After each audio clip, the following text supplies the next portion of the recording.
নতুন বাইকের ট্যাঙ্ক ফুল করার ভিতরে অনেক সুবিধা থাকলেও আছে কিছু অসুবিধা। প্রথমে এই সুবিধা নিয়ে আলোচনা করা যাক। বাইকের পার্টসগুলো প্রথমেই ম্যানুফ্যাকচার করার পরে দীর্ঘদিন পর্যন্ত গোডাউনে অথবা ওয়্যার হাউসে ফেলে রাখা হয়, তাই ট্যাঙ্কের ভিতরে বাতাস গিয়ে জং ধরার সম্ভাবনা অনেকটাই বেড়ে যায়। তাই প্রথমেই ট্যাঙ্ক ফুল করলে এই সমস্যা থেকে মুক্তি পাওয়া যায়।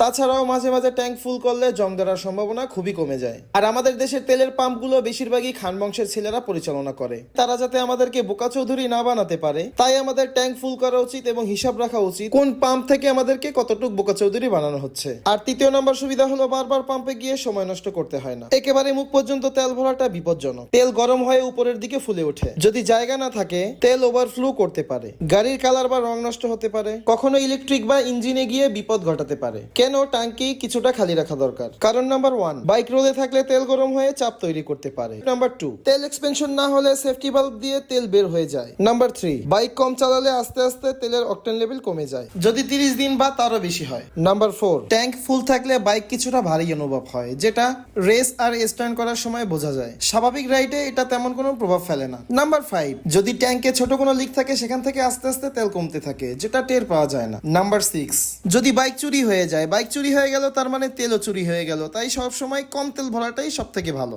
আর নতুন কোনো বিষয় জানার থাকলে কমেন্টস করতে ভুলবেন না। ভিডিওটি ভালো লাগলে লাইক, কমেন্ট, সাবস্ক্রাইব, শেয়ার করতে ভুলবেন না। আল্লাহ হাফেজ।